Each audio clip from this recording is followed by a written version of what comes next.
15 দিন থেকে নিখোঁজ চিরিপুলের যুবক সাবু রামদাসের খবর মিলল আজ। তবে জীবিত অবস্থায় নয়, মৃত অবস্থায়। গত 1 জানুয়ারি সকাল 6টা থেকে সে সন্ধানহীন।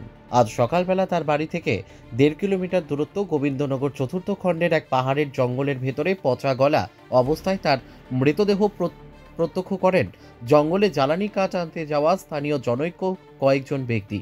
খবর দেওয়া হয় লক্ষ্মীপুর পুলিশ এবং পরিবারবর্গকে। পরিবারের লোকেরা আসে জঙ্গলের ভেতরে দেখতে পান সাবুরাম দাস নিখোঁজ হওয়ার সময় যে কাপড় পরনে ছিল, কালো লং প্যান্ট এবং লাল রঙের ফুল সোয়েটার, সেই ধরনের কাপড় পরিধানের ব্যক্তির মৃতদেহ রয়েছে জঙ্গলের ভেতরে। কিন্তু বেশ কয়েকদিন পুরনো মৃতদেহ হওয়ার দরুন মুখের আকৃতি ঠিকমতো চেনা যাচ্ছে না। লক্ষ্মীপুর থানার পুলিশ এবং দণ্ডাধীশ লক্ষ্যজিৎ গগৈর উপস্থিতিতে মৃতদেহটি জঙ্গলের ভেতর থেকে এনে ময়না তদন্তের জন্য শিলচর মেডিকেল কলেজ হাসপাতালে প্রেরণ করা হয়েছে। লক্ষ্মীপুর পুলিশ উল্লেখ্য, চিরিপুল শরণার্থী শিবিরে আশ্রিত শ্যামমোহন দাস ও রানীবালা দাসের 2 পুত্র ও 3 কন্যা সন্তান রয়েছে। সাবুরাম দাস পরিবারের বড় সন্তান। সে পেশায় দিন মজদুর।